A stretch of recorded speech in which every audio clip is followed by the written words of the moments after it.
TVN 24 news নেটওয়ার্কের নিয়মিত আয়োজন টিভিএন অ্যানালিসিস অনুষ্ঠান থেকে আপনাদের সবাইকে স্বাগত জানাচ্ছি। আমি রানা আহমেদ। সুপ্রিয় দর্শক, আপনারা এই মুহূর্তে যারা ঘরে টেলিভিশন সেটের সামনে বসে এই অনুষ্ঠানটি দেখছেন কিংবা আরেকটু পরে টেলিভিশন সেটের সামনে বসে আপনাদের এই প্রিয় অনুষ্ঠানটি উপভোগ করবেন, কিংবা এই মুহূর্তে যারা ফেসবুক লাইভে ঢুকেছেন অথবা আরেকটু পরে ফেসবুক লাইভে ঢুকবেন, কিংবা আরও পরে সময় সুযোগ মতো যারা ইউটিউবে অনুষ্ঠানটি দেখবেন, তাদেরকেও আগাম স্বাগত জানিয়ে রাখি।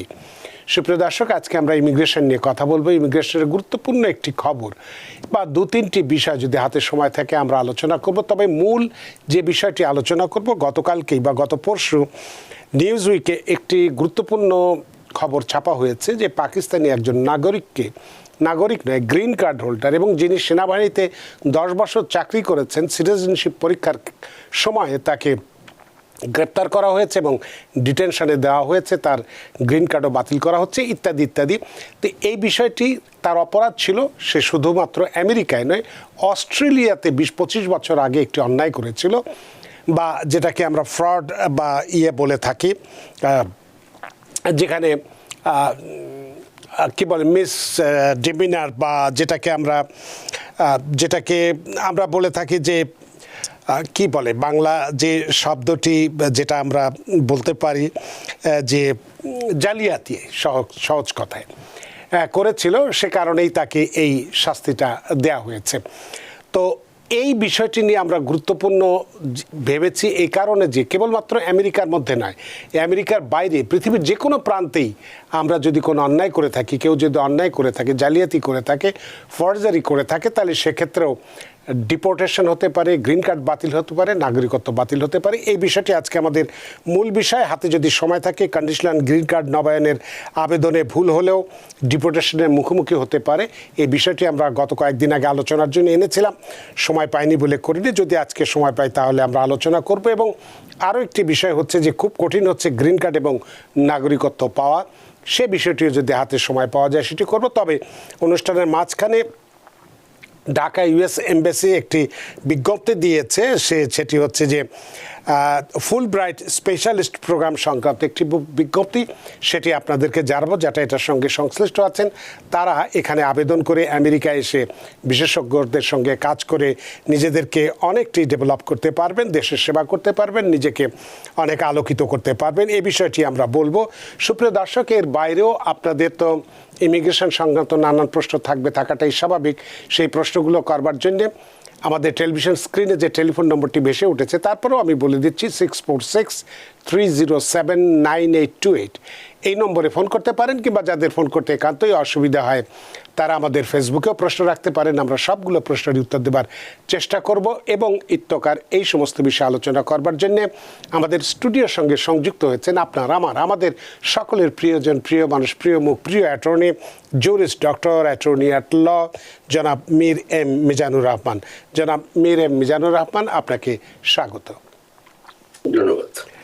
আপনাকেও অসংখ্য ধন্যবাদ যে সারাদিনের কর্মব্যস্ততা উপেক্ষা করে আমাদের সঙ্গে সংযুক্ত হয়েছেন। এবং একটি গুরুত্বপূর্ণ খবর, গতকালকেই অর্থাৎ 24 তারিখে 24শে আগস্ট রাত্রিবেলায়, অনেক রাত্রি, তার মানে বলা যায় গতকালকে নিউজউইকে একটি গুরুত্বপূর্ণ খবর ছাপা হয়েছে। আমি একটু পরে সেখান থেকে আপনাকে ইংরেজি থেকে বাংলা হয়তো একটু বলতে পারবো যে এই ভদ্রলোক পাকিস্তানের নাগরিক ছিলেন, মার্কিন সেনাবাহিনীতে কাজ করেছেন। তাকে গতকাল এই বৃহস্পতিবার সকালে ওয়াশিংটন স্ট্রিটে তার নাগরিকত্ব যে ইন্টারভিউ চলছিল, সেই সময় ইমিগ্রেশন অ্যান্ড কাস্টম এনফোর্সমেন্ট বা আইস গ্রেপ্তার করেছে বলে আমরা জানতে পেরেছি বা খবরে বলা হয়েছে। তো তিনি এই নর্থ ওয়েস্ট ডিটেনশন সেন্টারে বর্তমানে আটক আছেন। এবং এই ভদ্রলোক 25 বছর ধরে এই আমেরিকাতে বসবাস করছেন এবং 2090 সাল থেকে 2000 সাল পর্যন্ত তিনি মার্কিন সেনাবাহিনীতে কাজ করেছেন। এবং এই সেনাবাহিনীতে কাজ করার কালে তিনি আঘাতপ্রাপ্ত হয়েছেন, যে কারণে তার পিঠ এবং কাঁধে ব্যথা আছে, ঘাড়ে ব্যথা আছে বা সমস্যা আছে, সে কারণে তিনি হুইল চেয়ারও চলাফেরা করেন। এবং চিকিৎসাজনিত কারণে, অর্থাৎ এই অসুস্থ হওয়ার কারণে তাকে সেনাবাহিনী থেকে অব্যাহতি দেওয়া হয়েছে, বা রিটায়ারমেন্ট যেটাই আমরা বলি না কেন সেটা দেওয়া হয়েছে। তো এখন এই ভদ্রলোক ওয়াশিংটনের টুকুইলায় তার ন্যাচারালাইজেশন শুনানি, যেটা আমরা বলছিলাম, গতকালকে উপস্থিত হন, অর্থাৎ বৃহস্পতিবারে। এবং তিনি কিন্তু গ্রিন কার্ডধারীও ছিলেন। বছরের পর বছর ধরে তিনি নাগরিকত্বের জন্য বা আবেদন করেছেন বা পাওয়ার চেষ্টা করেছেন, কিন্তু তাকে নাগরিকত্ব দেওয়া হয়নি। কেন দেওয়া হয়নি? যে তার বিরুদ্ধে অভিযোগ ছিল অস্ট্রেলিয়াতে তিনি যখন হয়তো ছিলেন বা গেছেন, একটি মিসডিমিনার ফ্রড, যেটাকে আমরা প্রতারণা, জালিয়াতি বা প্রতারণা মামলার বিষয়ে 2001 সালে যখন তিনি ভিসার জন্য আবেদন করেন, সেই আবেদনে এই বিষয়টি উল্লেখ করেননি। এবং তাছাড়াও পরবর্তীতে তিনি ইয়াকিমা পুলিশ ডিপার্টমেন্টে রিজার্ভ অফিসার হওয়ার আবেদনেও তিনি নাকি নিজের নাগরিকত্বের ব্যাপারে ভুল ব্যাখ্যা দিয়েছিলেন। সে কারণেই এই ভদ্রলোককে যে গতকালকের যে পরিস্থিতি সৃষ্টি হয়েছে, এবং তিনি যেটা বলেছেন যে অস্ট্রেলিয়ার মামলার প্রভাবটা তিনি বুঝতে পারেননি, এবং পুলিশ রিজার্ভ আবেদনে নাগরিকত্ব সম্পর্কিত ভুলের কথাও তিনি মনে করতে পারছেন না। কিন্তু এই যে আপনার কাছে যে প্রশ্নটি, ঘটনাটি অনেক আগে, প্রায় 25 বছর আগের বিষয়। তখন থেকে আজ 25 বছর পরে তিনি গ্রিন কার্ড পাওয়ার পরেও, এবং আমরা দেখেছি নিউজে যে তিনি চেষ্টা করেছেন নাগরিকত্ব লাভের জন্য, কিন্তু পারেননি। এই গত পরশু দিন অর্থাৎ বৃহস্পতিবার যখন নাগরিকত্ব পরীক্ষা দিতে গেছেন, তখনই তাকে আইস গ্রেপ্তার করেছে সেই প্রতারণা মামলার দায়। বিষয়টি বর্তমান প্রেক্ষাপটে বা আমাদের কমিউনিটিতে এর প্রভাবটা কি হতে পারে, বা এরকম পরিস্থিতিতে একজন আইন বিশারদ হিসেবে, বিশেষজ্ঞ হিসেবে, বা আপনি একজন ইমিগ্রেশন লয়ার হিসেবে কি পরামর্শ আপনার কাছে আসে? বিষয়টিকে আপনি কিভাবে দেখছেন, বিশেষ করে যখন এই ইমিগ্রেশনের উপরে একটা খড়ক চলছে? অ্যাটর্নি মীর মিজানুর রহমান। ধন্যবাদ। আমি ব্যাপারটাকে হালকা করে দেখতে চাচ্ছি, কারণ নাহলে হয়তো কান্নাকাটি হবে কিন্তু কোনো সমাধান হবে না, ভয় আসবে কিন্তু সেটা কোনো সমাধানের দিকে আমাদেরকে নিয়ে যাবে না। এটা আজকের নতুন ঘটনা না। হ্যাঁ, সেই 97-এও এরকম একটা ঘটনা ঘটলো, যখন 96-এর যে ট্রানজিশন পিরিয়ড চলছিল, আমেরিকান ইমিগ্রেশন একটা মানে শুধু কঠিন না, একবারে ডিফারেন্ট ধরনের ভাবে কিছু আইন কানুন হলো, মানে 96-এর যে ইমিগ্রেশন ল যেগুলো আসলো, সেই সময় এক ভদ্রলোক ডমিনিকান রিপাবলিক থেকে আমেরিকাতে ফিরছিলেন। তো সেই সময় ওই ট্রানজিশনের সময় একটা আইন হলো, এবং সেটা রেট্রোঅ্যাক্টিভলি প্রয়োগ করা হলো ওই লোকের ওখানে, এবং তাকে ম্যাক্সিমাম সিকিউরিটি প্রিজনে নিয়ে যাওয়া হলো যখন ফিরতেছিলেন।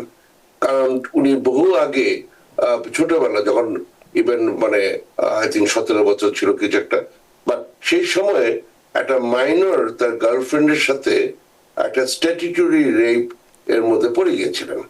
তো সেই সময় সেটা সমস্যা ছিল না। ওনার এত বছর ধরে গ্রিন কার্ড, ওনার এখন ছেলে মেয়ে আছে, তাদেরও বিয়ে হয়েছে, নাতিপুতি আছে এটসেট্রা। কিন্তু এতদিন পরে এখন যে আইন হলো, সেই 96-এর কথা বলছি, সেই মানে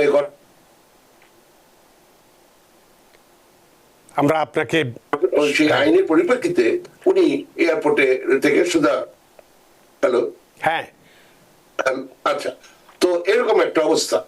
তো আমার কথা কি শোনা যাচ্ছে? হ্যাঁ, শোনা যাচ্ছে। জি। তো ফলে সেই 96-এও এরকম ঘটনা। তার কিছুদিন পরে এক ভদ্রলোক, উনি রাশিয়ান সায়েন্টিস্ট, উনি গ্রিন কার্ড রয়েছে 12 বছর বা তারও বেশি ধরে। উনি এর মধ্যে 8-10 বার বাইরেও গেছেন, কিন্তু একবার ফেরার সময় উনি আবারও সেই ওই ম্যাক্সিমাম সিকিউরিটি প্রিজনে ওনাকেও নিয়ে যাওয়া হলো। হ্যাঁ, তো ঘটনাটা হচ্ছে যেমন এই যে সিটিজেনশিপের ইন্টারভিউর কথাটা বললেন, ঠিক তেমনি যখন গ্রিন কার্ডধারী কোনো মানুষও বাইরে থেকে আমেরিকাতে প্রবেশ করতে নেন, বাইরে বেড়াতে যাওয়ার পরে কোনো কনফারেন্সে গেলেন, কি দাদি নানিকে দেখতে গিয়েছেন, বাবা মাকে দেখতে গিয়েছেন, ফেরত হচ্ছেন, প্রতিটা বার এটা একটা নিউ অ্যাডমিশন হয়। হ্যাঁ, বা আপনি I-90 আপনার গ্রিন কার্ড রিনিউ করবেন 10 বছর পরে, কি সিটিজেনশিপের এই ইন্টারভিউ সময় ওই যে অ্যাপ্লিকেশন করলেন, তখন বিভিন্ন ধরনের স্ক্রুটিনি হয় এবং সেই সময় একটা সুযোগ আসে তাদেরকে যে আপনার আগের ব্যাকগ্রাউন্ড গুলো আবার দেখা। তো অনেক সময় অনেক ঘটনা উঠে আসে না, যেমন গ্রিন কার্ড পাওয়ার যে স্ক্রুটিনি লেভেলটা, তার থেকে সিটিজেনশিপ পাওয়ার স্ক্রুটিনি আরো বেশি হায়ার লেভেলে হয়। তখন অনেক কিছু বেরিয়ে আসে যেটা আগে হয়তো জানা যায়নি। হয়তো এফবিআই এর কাছে ইনভেস্টিগেশনের জন্য পাঠিয়েছে, 6 মাস হয়েছে, 1 বছর হয়ে গেছে, ওরা কোনো রিপোর্ট দিচ্ছে না, গ্রিন কার্ড দিয়ে দিল। যে এর মধ্যে যেহেতু পাওয়া যায় না, অত কিছু নাই। আর না থাকলে যদি পরে পাওয়াও যায়, তারা তো তাকে গ্রিন কার্ড নিয়ে নিতেই পারে, কারণ যতই আপনার গ্রিন কার্ড থাকুক, হ্যাঁ, আর যেই মানুষ ইলিগালও আছে তারা সবাই এখানে এলিয়েন। তো গেল। তো যার ফলে আপনি যে কথাটা বললেন, এটা অবাক কোনো ব্যাপার না। আর আরেকটা জিনিস হচ্ছে, এখানে বলা হচ্ছে তার কোনো ক্রাইম ছিল কিনা, তার কোনো মিসরিপ্রেজেন্টেশন ছিল কিনা, হ্যাঁ, তার কোনো ফ্রড ছিল কিনা। এই যে ব্যাপারগুলা, যেগুলাকে এক পর্যায়ে নিয়ে অ্যাগ্রিভেটেড ফেলনি এর মধ্যে নিয়ে ফেলা যায়, এটা ঠিক ফেলনিও না, আবার এক ধরনের একটু হাই লেভেল মিসডিমিনার। তো এগুলো যদি থাকে, তাহলে আপনার এই যে সিটিজেনশিপের ওনার অ্যাপ্লিকেশন করার আগেই ওনার ওই ডাক্তাররা যেমন রুগী বা যে কোনো মানুষ যেমন প্লেনে ওঠার আগে ডাক্তারের সাথে কথা বলা উচিত, তার হার্টের কি অবস্থা, তেমনি তাদেরকে বিবেচনা করা উচিত উনি এই সিটিজেনশিপের অ্যাপ্লাইটা করা ওনার উচিত হয়েছে কিনা, কি বাইরে যে যাবেন উনি ফিরে আসার সময় কোনো বিপদ হবে কিনা। আপনার হংকং এর এক ছেলে দাদিকে দেখতে গিয়েছিল, আসার সময় তাকে এরকম ধরে রেখে দিয়েছে, বিকজ সে ওই রচনা লিখতে বলেছিল টিচার, সে বলছে তার স্বপ্ন হচ্ছে, মানে তার স্বপ্নের কথা বলছে ওই টিচারকে নাকি সে মেরে ফেলবে, কারণ তাকে বছর নাম্বারটা আমার কম দেয় বা কিছু একটা। হ্যাঁ, সাথে সাথে পুলিশ কল করা হয়েছিল এবং এন্টি টেরোরিজম আইনে তাকে জেলে নিয়ে যায়। তো যাই হোক, পরে ছেড়ে দিয়েছে, যাই হয়েছে, কিন্তু ক্রাইমটা তো রয়ে গেল। সে যখন ওই দাদিকে দেখে ফিরে আসতে ছিল, তাকে আবার এই ডিপোর্টেশনের মধ্যে পড়ে দিচ্ছে। এবং জাজ আমাকে ক্লিয়ার বলে দিচ্ছে, যদি গভর্নমেন্ট লয়ার প্রসিকিউটর কেসটা উঠায় নেয়, তাহলে যদি সে তার কপাল ভালো থাকে, তাহলে আমার কিছু করার নাই। তখন আমি ওই জাজ বাদ দিয়ে প্রসিকিউটরের বিরুদ্ধে পেছনে পেছনে দৌড়ানো শুরু করলাম, যেটা বেসড অন প্রসিকিউটর ডিসক্রিপশন, তার ওই কেসটাই উইথড্র করা যায় কিনা, এই ধরনের একটা ব্যাপার। এটার জন্য 440 মোশন আছে, বিভিন্ন কিছু আছে, গেল। তো আমার কথা হচ্ছে যে এই যে ব্যাপারটা আপনি বললেন, এটা আমি মনে করি সঞ্চালক মহোদয় একটা অত্যন্ত গুরুত্বপূর্ণ কাজ করেছেন, যে কমিউনিটির এই স্বার্থে, যে এটা শুধুমাত্র মানে এটার যে ব্যাখ্যাটা সবাই জানে মোটামুটি, ক্রাইম মানে খারাপ জিনিস, কিন্তু এটার যে আপনি যে সংবাদটা তুলে নিয়ে এসছেন, এটার জন্য আমি আপনার কাছে কৃতজ্ঞ। যে এই যে ব্যাপারটা, এটা অস্ট্রেলিয়াতেই হোক আর পাকিস্তানেই হোক আর যেখানেই হোক, এটা ওই পাকিস্তান মুসলমান কান্ট্রি ব্যাপারটা এইখানে না। মানে ব্যাপারটা হচ্ছে, সে এতদিন তো ভালোই ছিল, ওই যে বললেন কোথায় কোথায় চাকরি বাকরিও করেছে, আর্মিতেই ভেটেরান একদম। এখন সেই যে ওই যে ওইখানে ফ্রড করেছে, ওটা তো বলে নাই যে অন্য কিছু ছিল, তার 2 নাম ছিল এরকম যে। এবং এটা আপনি অত্যন্ত, আবারও বলছি, আমি আপনার কাছে কৃতজ্ঞ, কারণ আমি জানি কত যে বাঙালি মানুষের এখানে যারা মানে আসছেন এই পর্যন্ত, যে তাদের যে কত ফ্রড আছে। হ্যাঁ, মানে 2 নাম, মানে আপনি হয়তো ফ্রড কথা শুনলে খুব খারাপ ভাবে নিবেন, 2টা নাম। আচ্ছা, ভালো কথা, আপনি অমুক হয়ে গেছে মাইক, অমুক হয়ে গেছে টম, সেটা না, আপনার ডেট অফ বার্থ পর্যন্ত ডিফারেন্ট। হ্যাঁ, এই যে এগুলা করা আছে, এখন তারা যদি এই যে এগুলোর মধ্যে দিয়ে আবার যায়, যেমন তাদের ছেলে পেলে 21 হয়েছে, যারা ভাবলো যে আমার তো এখন সব আলহামদুলিল্লাহ, এখন সে অ্যাপ্লাই করবে এবং গ্রিন কার্ড পাইব, দ্য আনসার ইজ নো। তো ফলে এই যে আপনাদের আগে, তারপরে মাঝখান দিয়ে আবার ওই কি করলো, কি ওই সিএসএস রুলার, অমুক সমুক, কত কিছু আছে। ফলে এই যে আপনি এটা বললেন যে সেটা শুধু আমেরিকার ভিতরে না, এটা যদি বাংলাদেশেও থাকে, ব্রাজিলেও থাকে, অস্ট্রেলিয়াতে আপনি বললেনই, অন্যখানেও থাকে, এটা যদি উঠে আসে, কোনো অবাক হওয়ার কিছু নাই। হ্যাঁ, এই যে বললাম গ্রিন কার্ড নিয়ে 8 বার গেছেন 10 বছরের মধ্যে, ধরা পড়ে নাই, কিন্তু শেষবার গিয়ে ধরা পড়ে গেছে, যে উনি এসে ওই অন্য নামে কেউ একজন একটা ওয়ার্ক পারমিট করে দিয়েছে, এটা তো আর হুটহাট করে ওয়ার্ক পারমিট হয় না, একটা অ্যাসাইলাম সিক করেছিল অন্য নামে। হ্যাঁ, তো অ্যাপ্লাই করেছেন, তো ওইটার আর উনি খোঁজ খবর নাই, ওই ব্যাপারে ওরা ইভেন ডিপোর্টেশন অর্ডারও হয়ে রয়েছে। ওগুলার উনি খবরই নাই, উনি এদিকে বড় সায়েন্টিস্ট, উনি এদিকে সায়েন্টিস্ট হিসেবে গ্রিন কার্ড করে ফেলেছে, হ্যাঁ ওটা আর চিন্তা করে নাই, কিন্তু ওইটা তো রয়ে গেছে একটি ফিঙ্গারপ্রিন্ট। এখন কাচের উপরে দেন আর ওই যে কি জানি বলে কাগজের উপরে দেন, একই কথা, কোনো চান্স নেবেন না, কোনো সুযোগ নেবেন না। ধন্যবাদ।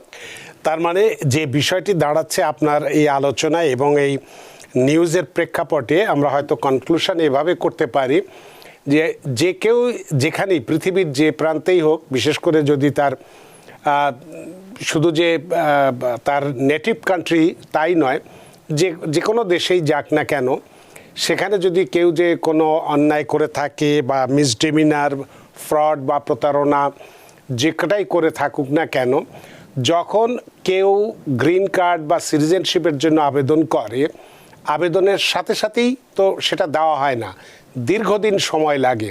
অর্থাৎ এই সময়টি যে আবেদনকারী তার সম্পর্কে বিস্তারিত তথ্য সংগ্রহ করা হয়, সেই তথ্য সংগ্রহ করা কালে তার বিরুদ্ধে এই খবরগুলো, সে যতই আমাদের 10,000 দূরে বাংলাদেশের কথাই যদি, যেটা আপনি একটু আগে বলছিলেন যে অনেকেই ফ্রডের কথাই বলেছেন, অনেকেই আছে, তো সেই ধরনের কোনো খোঁজ খবর পাওয়াটা এই আমেরিকার ইমিগ্রেশন সিস্টেম যেভাবে আছে সেটা বের করা খুব কঠিন নয়। এবং সেটা বের করলে এখানে এসে হয়তো খুব সাধুভাবেই আমরা থাকি বা যেই থাকুক না কেন, ওই অপরাধের কারণে আমার গ্রিন কার্ডটা বাতিল হতে পারে, বা আমি গ্রিন কার্ড নাও পেতে পারি, বা সিটিজেনশিপ নাও পেতে পারি, বা ডিটেনশনে যেতে পারি।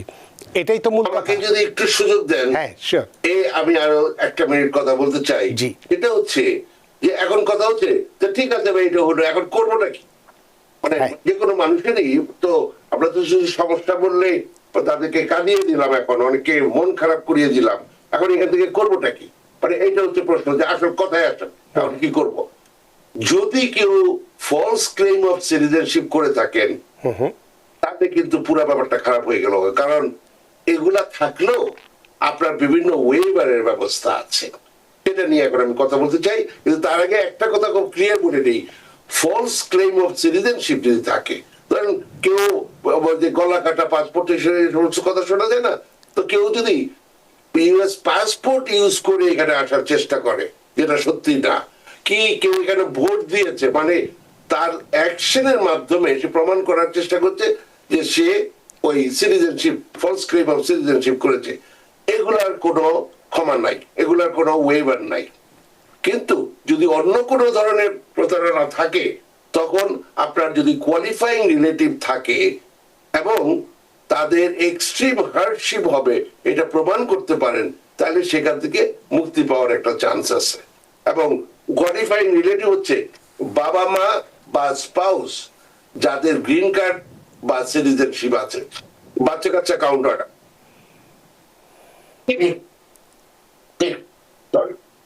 গেল।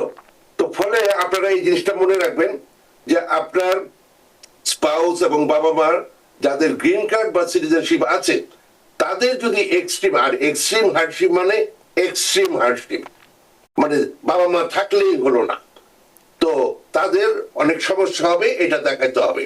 তো এই জিনিসটা যাদের এই ধরনের সম্ভাবনা আছে, তারা কিন্তু এই জিনিসটার জন্য রেডি থাকবেন। যদি কখনো এটা উঠে আসে, এই যে যেমন এই ভদ্রলোকের যে কথা বললেন, এখন তার কি কিছুই করা যাবে না? করা যাবে। এই হচ্ছে একটা ব্যাপার। আরেকটা জিনিস হচ্ছে, যখন এখন ওনাকে ডিপোর্টেশনে নিয়ে যাবে, তো নিয়ে গেলে তখন 237 ওয়েভার বলে একটা জিনিস আছে, এটা দিয়ে আরেকটা ওয়েভারের ব্যবস্থা আছে যাদের গ্রিন কার্ড অলরেডি আছে এবং তাদের যেমন এখানে যদি বাচ্চা কাচ্চা থাকে, যাদের মানে এখানে জন্ম হয়েছে বা অন্য কোনো ভাবে ওনার মাধ্যমে না, যদি থাকে সিটিজেনশিপ আর গ্রিন কার্ড থাকে, সেখানেও এটা কাজ করবে। হ্যাঁ, তো এই ধরনের বিভিন্ন রকম কিছু এক্সেপশন আছে এবং এই ব্যাপারে আমি শিওর আপনারা যারা বন্ধু বান্ধব যারা আছে, যারা বিভিন্ন জনের সাথে আলাপ করতে পারেন কি করলে ভালো হবে। কিন্তু এখানে একটা শেষ কথা না, যদি এই ধরনের থাকে কিছু এক্সেপশন ছাড়া, যেমন সিটিজেনশিপের যদি ব্যাপার হয় তাহলে হবে না, অন্য কোনো ভাবে হলে আপনাদের এখনো, যেমন এই যে ভদ্রলোক, এরকমের কত যে মানুষ এরকম ধরা পড়ে আছে, তখন আপনারা কি করবেন? যাদের পরিবার বর্গ এরকমের কষ্টে আছে, তাদের বাবাকে নিয়ে গেছে, তাদের মাকে নিয়ে গেছে, ভাইকে নিয়ে গেছে, তারা একদম হতাশ হবেন না। তারা আপনাদের যারা বন্ধু বান্ধবরা আছে তাদের সাথে কথা বলেন, হ্যাঁ হয়তো একটা কোনো ব্যবস্থা হয়ে যাবে। ধন্যবাদ। অনেক ধন্যবাদ প্রিয় দর্শক। আজকের যে বিষয়টি নিয়ে আমরা কথা বলেছি, এটা যেটা বলা হলো যে এই ধরনের ঘটনা আগেও ঘটেছে, 96-এও ঘটেছে। তবে এখন যেহেতু সময়টা একটু খারাপ, যে সবাই আমরা মনে করছি যে ইমিগ্রেশন ব্যবস্থাটা একেবারে যাচ্ছে তাই অবস্থা হয়ে আছে, এবং প্রতিনিয়তই দেখা যাচ্ছে যে আইস বিভিন্ন জায়গায় হামলা দিচ্ছে, মানুষজনকে ধরছে, এবং প্রেসিডেন্টও বিভিন্ন স্টেটে আর্মি দিচ্ছে ইত্যাদি ইত্যাদি ইত্যাদি, যে আমাদেরকে যারা অপরাধ করেছে, যারা অপরাধ করেনি তাদের জন্য কোনো শঙ্কার কারণ নেই, যারা অপরাধ করেছে সেই অপরাধীকে ধরবার জন্যে হয়তো এই অবস্থাগুলো সৃষ্টি হচ্ছে। এবং তাতে করে যেটা হয় যে আপনার ভাত খেতে গেলে সব ভাত তো আর আমাদের পেটে যায় না, দুই একটা ভাত পড়েও যায়। সেই হিসেবে দেখা যাচ্ছে যে খারাপ লোকের সাথে দুই একটা ভালো লোকও হয়তো সাময়িকভাবে অসুবিধায় পড়ছেন। তো এটা নিয়ে ভাববার আসলে কিছুই কারণ নেই, যেটা বলা হলো, এবং সেক্ষেত্রে কি করণীয় আছে সেটাও বলা হয়েছে। আশা করি আজকের এই বিষয়টি আপনাদের কাছে পরিষ্কার হয়েছে। আমরা আমাদের দ্বিতীয় আলোচনায় যাব। আপনি আমাকে একটু সুযোগ দিলে আমি একটু অ্যাড করতে চাই। এই যে আপনি কথাটা বললেন যে বিভিন্ন জায়গায় হানা দিচ্ছে, জি, আপনি আরেকটা কথা জানাতে পারেন, যেহেতু এটা আগের থেকে রেডি হলে ভালো লাগবে। জি, এই যে কোর্ট কাছারিতে আমরা যাই, শুধু কোর্টে না, ইন্টারভিউতে, ওখানে যাওয়ার মুখে মুখে, মানে এমন না যে বিল্ডিং এর সামনে, আপনার ফ্লোরে ফ্লোরে মাস্ক পরা, হ্যাঁ, সেই ক্যামোফ্লেজ হওয়া এরকমের যে আইসের যে সবল যে লোকজন, মানে ড্রেস পরা লোকজন, সিভিল ড্রেসেও থাকে। তা আপনি বলেন, আপনি যাচ্ছেন কোর্টে সাক্ষ্য দিতে, বিচার হবে, সেখানে আপনি পাবেন কি পাবেন না, বাচ্চা কাচ্চা নিয়ে গেছেন, আপনি তো আগেই হেরে যাবেন যে আল্লাহ যদি আমার না হয় আমার তো এখানেই ধরবে। তো বলেন কেমনটা লাগে? আপনি গোপনে টোপনে ছিলেন, তারা ডেকে পাঠাবে আপনাকে, আপনি ক্রিমিনাল হলে, সেটা এক জিনিস।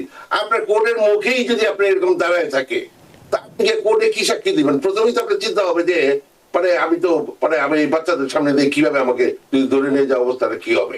হ্যাঁ, তো ফলে দেখেন এইটা হচ্ছে খারাপ জিনিস। আপনি যে মানে হানা দিলেন, ওখানে ক্রিমিনাল আছে, কি আপনি ক্রিমিনাল? ওখান থেকে জাজের অফিস থেকে ফোন করলো, কি গভর্নমেন্ট লয়ার ফোন করলো, তারা আসলো, কিন্তু একবারই সামনে দাঁড়ায় আছে, কেমনটা লাগে? হ্যাঁ, তো ফলে এটা অত্যন্ত খুব একটা খারাপ একটা কাজ হচ্ছে। এই যে ফ্যামিলি নিয়ে মানুষজন যাচ্ছে, আগেই দেখতেছে দাঁড়ায় আছে, মানে তারা তো মানে এমনি তো কোর্টে হেরে যাবে, আমার তো মনে হচ্ছে। খুব মনটা খারাপ হয়ে যায় এইটার জন্য আমার। না, সেটাই আমরা দেখলাম যে আমাদের নিউ ইয়র্ক সিটিতেও বা মিশিগানেও ন্যাশনাল গার্ড মোতায়েনের চেষ্টা চলছে, গভর্নর এবং প্রেসিডেন্টের সাথে কথাও হচ্ছে। তো এই বিষয়গুলো নেই আসলে আমাদের ভয়ের তেমন কারণ নেই, কারণ আমরা আইন মেনে চলবো, আমরা কোনো অন্যায় করব না, তাহলে সেক্ষেত্রে আমাদের চিন্তার কোনো কারণ নেই। আমরা দ্বিতীয় বিষয়টি আলোচনা করার আগে এবং ফুল ব্রাইট যে স্পেশালিস্ট প্রোগ্রাম যেটা ঢাকা দিয়েছে সেটাও আমরা বলবো, একটু পরেই বলবো। তবে দর্শকরা অনেকক্ষণ ধরে অপেক্ষা করছেন, দু একটা টেলিফোন নিয়ে নেই। সুপ্রিয় দর্শক কে আছেন টেলিফোনে, দয়া করে নাম পরিচয় দিয়ে আপনার প্রশ্নটি করুন। হ্যালো, আসসালামু আলাইকুম। ওয়ালাইকুম আসসালাম। আমি নিউ ইয়র্ক থেকে বলছিলাম, ফরহাদ। জি জি স্যার, আমি 1 বছর আগে কানাডা থেকে আমেরিকা আসছিলাম। জি তো আসার পরে আমি এজালে মারছি। তো জি। আমি আইস অফিসে তখন 1-2 মাস পরে হাজিরা দিছি। জি। তখন আবার আমাকে 1 বছর পরে ডেট দিছে, এই সেপ্টেম্বরের মাঝামাঝি সময়। জি জি।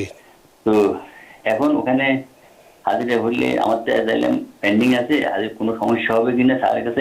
আরেকটা প্রশ্ন হলো, আমার ভাই আমার জন্য অ্যাপ্লাই করছিল, আর এখন 18 বছর চলে, 17 বছর শেষ বা 18 বছর চলে। এখন ওই ভাইয়ের কেসটা এখানে কি অ্যাডজাস্ট করা যাবে কিনা যদি আগে আসে? মানে আপনার বয়স 17 বছর চলে, মানে 2008-এ বা 7-এ এরকম, মানে F4 ক্যাটাগরিতে। জি জি জি স্যার। আচ্ছা, অনেক ধন্যবাদ জনাব ফরহাদ আপনার প্রশ্নের জন্য। অ্যাটর্নি মীর মিজান। ধন্যবাদ। আপনার কথায় বোঝা যাচ্ছে যেহেতু আপনাকে বর্ডারে আইস মানে আপনাকে স্টপ করেছে, সিবিপি বা যেভাবেই হোক, তাতে আপনি অবৈধভাবে এখানে ঢোকার একটা চেষ্টা করেছেন। তো মানে মোট কথা হচ্ছে আপনার এই মুহূর্তে মানে নন ইমিগ্রেন্ট স্ট্যাটাস নেই। আপনি অ্যাসাইলাম অ্যাপ্লিকেশন ফাইল করে স্ট্যাটাস থাকে না। ওই যদি অবস্থা হয়, আপনি ওই যে ভাইয়ের যে অ্যাপ্লিকেশন হ্যাঁ, এতদিন ধরে কষ্ট করে লালন করলেন, আপনি এটা সর্বনাশ করেছেন, ওইটা দিয়ে এখানে অ্যাডজাস্টমেন্ট অফ স্ট্যাটাস করা যাবে না।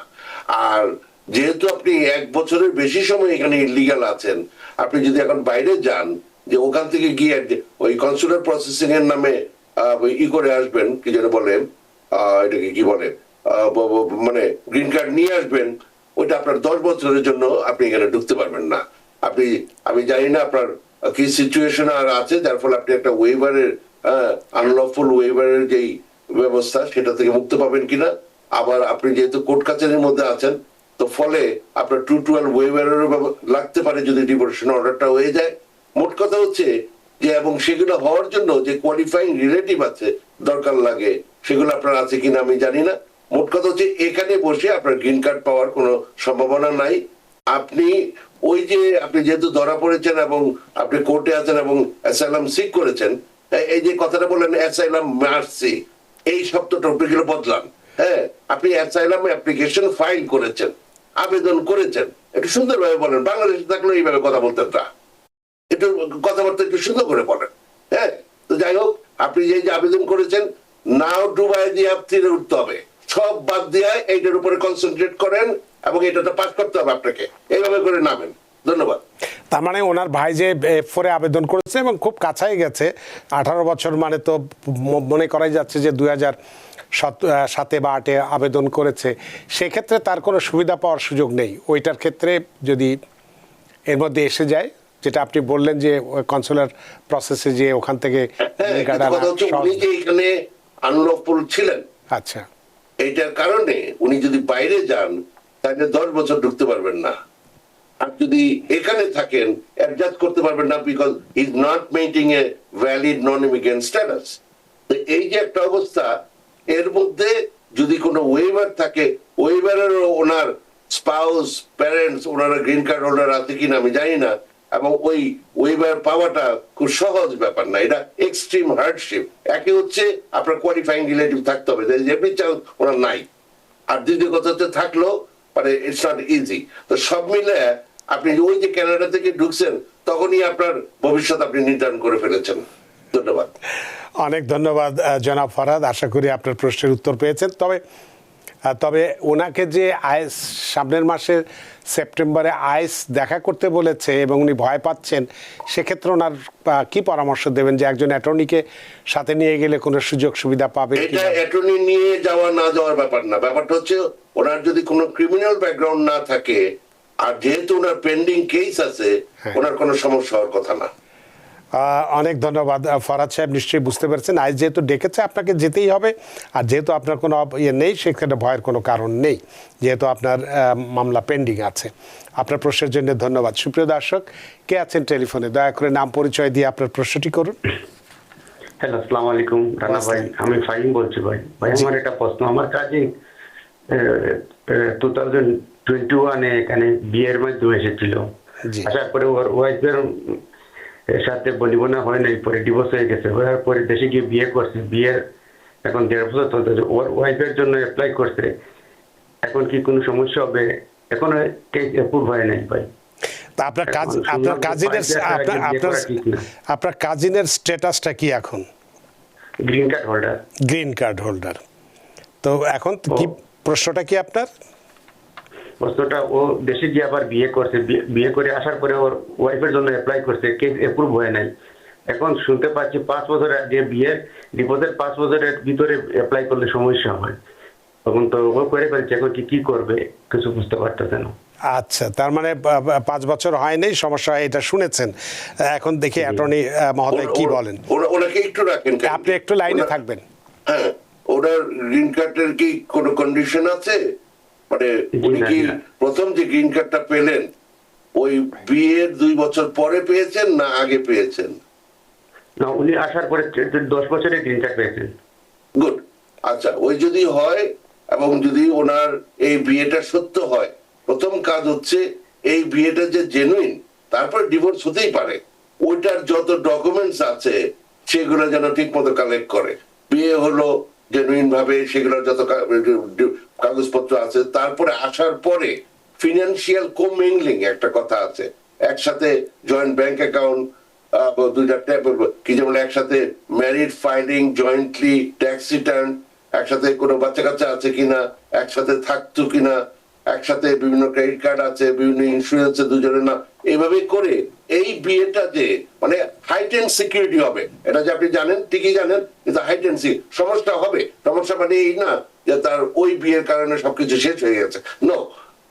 ওনার যে প্রথম বিয়েটা, ওটা যে বোনাফাইড ম্যারেজ ছিল, ওটার উপরে খুব জোর দিতে হবে, ওটার উপরে কাজ করতে হবে।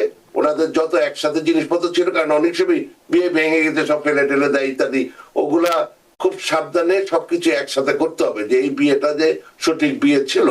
তারপরে কথা হচ্ছে উনি যেহেতু গ্রিন কার্ড হোল্ডার, হ্যাঁ, তো ওটার আবার প্রায়োরিটি ডেটের প্রশ্ন আছে, কিন্তু অ্যাটলিস্ট I-130 ইমিগ্রেন্ট পিটিশনটা যখন করা আমি জানি না করা হয়েছে কিনা, ওটা করলে এই প্রশ্নটা আসবে যে ওনার যে প্রথম বিয়েটা ওইটা জেনুইন বিয়ে ছিল কিনা।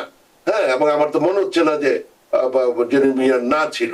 হ্যাঁ, তো ওগুলার তথ্যগুলা, ওগুলার মানে যে ব্যাংক স্টেটমেন্ট গুলা ইত্যাদি, এগুলো যেগুলো আছে, এগুলো যেন একসাথে করে।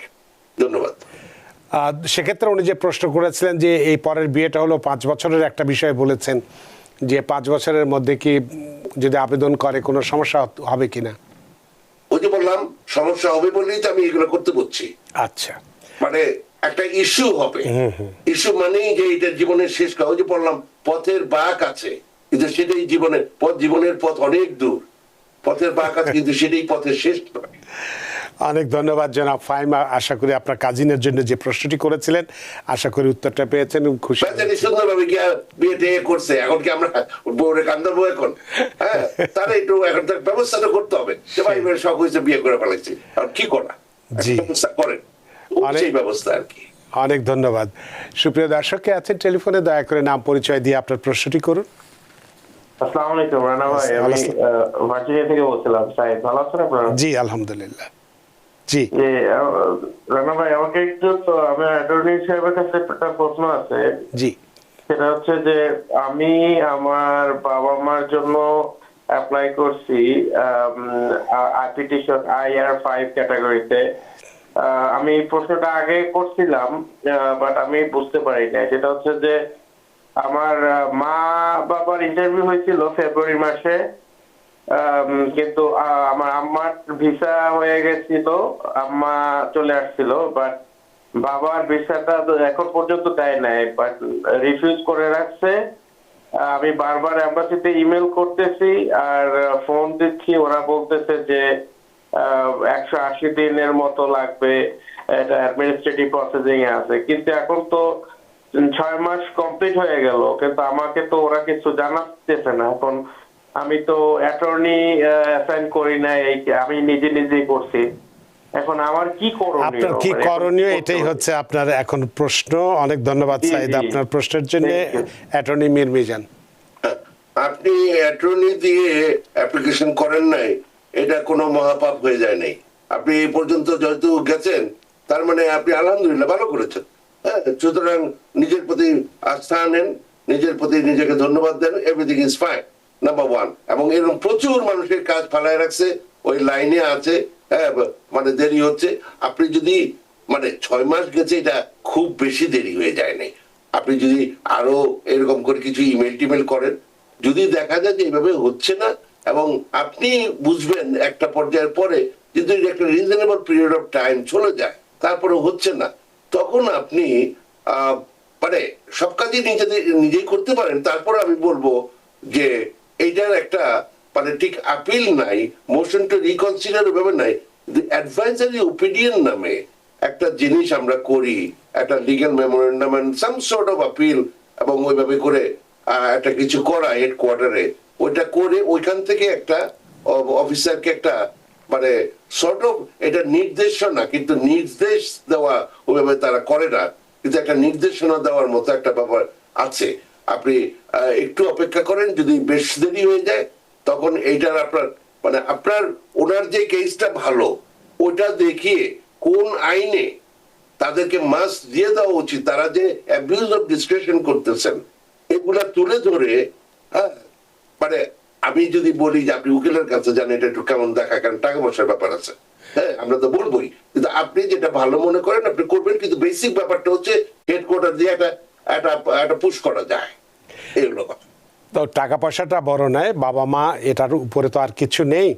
বাবা মার সান্নিধ্য পাওয়া, সান্নিধ্যে থাকা, এটার একটা আনন্দ, সেটা যে কত বড় সেটা যাদের বাবা মা আছে আর যাদের নেই তারা এই তফাৎটা বুঝতে পারে। সুতরাং সেক্ষেত্রে যেটা হলো যে আপনি যে পরামর্শ দিলেন, আর কিছুদিন অপেক্ষার পরে দরকার পড়লে যেটার কথা বলা হলো একজন ভালো অ্যাটর্নির সাথে আপনার যেতেই হবে, যেতে সেটা করুন। আমার মনে হয় যে অর্থটা বড় কথা নয়, বাবা মায়ের ভালোবাসাটাই পাওয়াটাই। আর ওনার এখানে একটা ভালো অবস্থা আছে, জি। ওনার মা এখানে আছেন, হ্যাঁ ওনার গ্রিন কার্ড আছে, হ্যাঁ, মানে I hope I could see him, that's all I am saying. অনেক অনেক অনেক ধন্যবাদ জনাব সাইদ আপনার প্রশ্নের জন্য। সুপ্রিয় দর্শক কে আছেন টেলিফোনে, দয়া করে নাম পরিচয় দিয়ে আপনার প্রশ্নটি করুন। হ্যালো, আসসালামু আলাইকুম। ওয়া আসসালাম। আমি রিপন জামান বলতেছি। জি আমার একটা কোয়েশ্চেন ছিল, আমার স্পাউসের জন্য অ্যাপ্লাই করছিলাম গ্রিন কার্ড দিয়ে 2022-তে, 3 বছর হয়ে গেল, কোনো আপডেট নাই। এটা জানতে চাই, আমি রিসেন্টলি আপডেট দিছি, আমার সিটিজেন পাইছিলাম রিসেন্টলি 1 মাস হয়েছে। তো আপডেট করছি, এখনো কোনো আপডেট আসে নাই। ওই যে শুধু এইটাই দেখাইতেছে যে কেস অফ পেন্ডিং। সেটা কতদিন লাগতে পারে? একটা কোয়েশ্চেন ছিল, আমরা তো বর্ডার দিয়ে আসছি, তো আমাদের স্পাউস আসছে কি কোনো প্রবলেম হবে নাকি, ইন্ডাস্ট্রি ভিসা দিবে বা এই জিনিসটা? অনেক ধন্যবাদ রিপন আপনার প্রশ্নের জন্য। উনি কি চলে গেছেন? আপনি লাইনে আছেন? জি জি জি আমি ওনার কথাগুলো বুঝতে পারিনি আর কি। উনি বর্ডার দিয়ে আসছেন, তারপরে কি ওনার অ্যাসাইলাম উইন করেছে। হ্যাঁ অ্যাসাইলাম উইন করার পরে ওনার গ্রিন কার্ড হয়েছে। হ্যাঁ, গ্রিন কার্ড জি, আমি আন্ডার 18, আমি সিজ আমার কেস ছিল, স্পেশাল ইমিগ্রেন্ট, এটার মধ্যে আমি গ্রিন কার্ড পাইছিলাম। তারপরে রিসেন্টলি আমি সিটিজেন হয়েছি, হ্যাঁ, বাট এখন আপডেট দিচ্ছি ওয়াইফের যে এটা আপডেট করার জন্য, কোনো আপডেট আসে নাই। একটু ভয় আছে যে কেউ বলে আমার বর্ডার দিয়ে আসলে এমবাসি ভিসা দিতে প্রবলেম করে। না So, এটা- ওগুলো নিয়ে চিন্তা করবেন না। আপনি সিজ কেসে, তারপরে গ্রিন কার্ড হয়েছে, হ্যাঁ, এখন সিটিজেন হয়েছেন। না, স্পাউস, আপনার যে বায়োলজিক্যাল প্যারেন্টস, ওটা নিয়ে কথা বললে অন্য কথা বলতাম, কিন্তু আপনার স্পাউস, চিলড্রেন ওনারা আসবেন, এ ব্যাপারে কোনো ইস্যু নাই। ধন্যবাদ। অনেক ধন্যবাদ, কোনো সমস্যা নেই, সেটা নিশ্চয়ই বুঝতে পেরেছেন। সুপ্রিয় দর্শক কে আছেন টেলিফোনে, দয়া করে নাম পরিচয় দিয়ে আপনার প্রশ্নটি করুন। হ্যালো, আসসালামু আলাইকুম। ওয়া আসসালাম। জি, আমি রিমি বল। জি আচ্ছা, আমার দেব আপনার সব কথা শুনতে পাচ্ছেন, একটু মাঝে মাঝে কেটে যাচ্ছে। আপনার যদি স্পিকারে দিয়ে কথা বলেন, স্পিকারটি বন্ধ করুন, এবং কানে যদি হেডফোন থাকে সেটাও এখন খুলে কি দিন। বুঝতে পারতেছেন? হ্যাঁ, এখন স্পিকারটা দিয়েন না। হ্যাঁ হ্যালো জি, এখন বলেন। হ্যালো। জি বলুন। আচ্ছা, ন্যাশনাল ভিসা, আমি আমার দেবরের ব্যাপারে কথা বলতে, জি, এখন কি বোঝা যাচ্ছে? জি জি বলুন। আচ্ছা, ন্যাশনাল ভিসা সেন্টার থেকে তখন আমাকে বলে সব পেপার দেওয়ার জন্য, তখন আমরা সব পেপার দিই, দেওয়ার পরে আমরা অনলাইনে চেক করে দিই, ওর একজন পুলিশ ক্লিয়ারেন্স ওরা পায়, তখন আমরা আবার পুলিশ ক্লিয়ারেন্স পাঠাইছিলাম। পাঠানোর পরে ওই পেজের মধ্যে দেখে সাবমিটেড লেখা থাকে, ওরা তো এটা পাওয়ার পরে অ্যাকসেপ্টেড লিখে, কিন্তু ওরা অ্যাকসেপ্টেড কথাটা ওইখানে লিখে নাই, না লিখে ওরা লেখছে this notice is to from you that your foreign immigrant visa is documentary complete at the National Visa Center. তো আমার কথা হইলো ওইখানে যে আপডেটের জায়গায় এখন কি ওর প্র্যাকটিসটা কাটছে, এটা একটা বুঝতে হবে। আপনার কথা আমি ঠিক ভালো বুঝতে পারিনি। অ্যাটর্নি মিরমিজান, আপনি কি বুঝতে পেরেছেন? না, আমি উত্তর দিয়ে দিচ্ছি অলরেডি। আচ্ছা, আপনার এত কিছু চিন্তা করার দরকার নাই। আপনি DQ হয়েছেন, ডকুমেন্টারি মডিফাইড হয়েছেন, বলেন আলহামদুলিল্লাহ। হ্যাঁ, আপনি তো অ্যাপ্লাই করেছেন না, দেবর যেহেতু আপনার স্পাউস, হ্যাঁ, সাহেবের অ্যাপ্লাই করেছে ভাইয়ের জন্য, হ্যাঁ, আপনি সাহেবকে বলেন আপনাকে চা খাওয়াতে সুন্দর করে, হ্যাঁ, আরাম করেন, কোনো চিন্তা করেন না। আপনাদের থেকে যা যা করার সেটা যেহেতু কমপ্লিট হয়েছে, সেই জন্য DQ এসছে। এখন শুধুমাত্র ইন্টারভিউর জন্য অপেক্ষা করবেন, এছাড়া আর কোনো কাজ নাই। ধন্যবাদ। অনেক ধন্যবাদ রিমি আপনার প্রশ্নের জন্য। আমাদের হাতে সময় নেই, সময়ের দৌড়তে বাধা। তবে বলেছিলাম যে ঢাকার US embassy Fulbright specialist programme সংক্রান্ত একটা বিজ্ঞপ্তি দিয়েছে। আমি জাস্ট 30 সেকেন্ডের মধ্যে পড়ে দিচ্ছি। ওরা যেটা বলেছে যে যুক্তরাষ্ট্রের ফুলব্রাইট স্পেশালিস্ট প্রোগ্রাম এখন বাংলাদেশের উচ্চশিক্ষা প্রতিষ্ঠান, ব্যাপারটি মনে রাখবেন, উচ্চশিক্ষা প্রতিষ্ঠান, সরকারি সংস্থা এবং বেসরকারি সংস্থার এনজিওর জন্য আবেদন গ্রহণ করছে।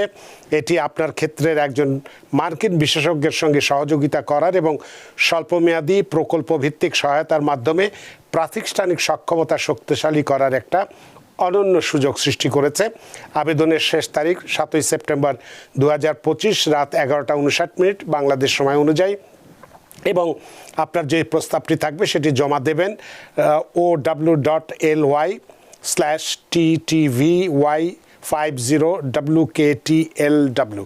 এতে আবেদন করে এই যে ফুলব্রাইট যে স্পেশালিস্ট প্রোগ্রাম আছে এখানে আপনারাও অংশগ্রহণ করতে পারেন বাংলাদেশ থেকে। সুতরাং এটিও আপনাদের জীবনের একটা পালকের সঙ্গে, সফলতার পালকের সঙ্গে একটি যুক্ত হবে, সেটি আমরা আশা করতেই পারি। অ্যাটর্নি মীর মিজানুর রহমান, আপনাকেও অসংখ্য ধন্যবাদ যে ব্যস্ততা উপেক্ষা করে আমাদের সাথে সংযুক্ত হয়েছেন এবং গুরুত্বপূর্ণ বিষয়টি ব্যাখ্যা করেছেন। দর্শকদের অনেক প্রশ্নের উত্তর দিয়েছেন, আমরা ঋদ্ধ এবং প্রাণিত। আপনাকে আবারও ধন্যবাদ। ফাতিমা আপনার ইসলাম, আপনি যে প্রশ্নটি করেছেন হাতে সময় নেই তাই আজকে উত্তর দিতে পারছি না। আপনি যদি এই প্রশ্নটি আগামীকাল করেন, আগামীকাল একজন অ্যাটর্নি থাকবেন এই অনুষ্ঠানে, তখন আপনার এই প্রশ্নটি উত্তর দেব, তবে প্রথম দিকেই প্রশ্নটি করবেন। সুপ্রিয় দর্শক, আজকে এতক্ষণ যে বিষয়গুলো নিয়ে আমরা কথা বলেছি, যে আমেরিকার বাইরে অন্য যে কোনো দেশে অপরাধের সাথে জড়িত থাকলেও বাতিল হচ্ছে গ্রিন কার্ড এবং ডিপোর্টেশন হওয়ার সম্ভাবনা আছে, এবং সেক্ষেত্রে পাকিস্তানি একজন নাগরিক, তার বিষয়টি আমরা উল্লেখ করেছি, যিনি ভেটারান হিসেবে কাজ করেছেন 10 বছর, তারপরও তাকে ডিটেনশন সেন্টারে রাখা হয়েছে। বিষয়টি ভাবার আছে, এবং সে কারণে আমরা আমেরিকায় যদি আসতে চাই অবশ্যই আমাদের অতীত এবং যে বর্তমান এটা যেন আমরা পরিষ্কার রাখি। আশা করি আজকের অনুষ্ঠান যথেষ্ট ভালো লেগেছে। সুপ্রিয় দর্শক, যে যেখানেই থাকুন ভালো থাকুন, সুস্থ থাকুন, নিরাপদে থাকুন TBN 24 নিউজ নেটওয়ার্কের সাথেই। শুভরাত্রি। TBN 24 টেলিভিশন দেখতে আজই কল করুন 7187776556। লগ ইন করুন www.totalcablebd.com। নিউ ইয়র্ক থেকে সম্প্রচারিত TBN 24 টেলিভিশন বিশ্বজুড়ে বাঙালির কণ্ঠস্বর।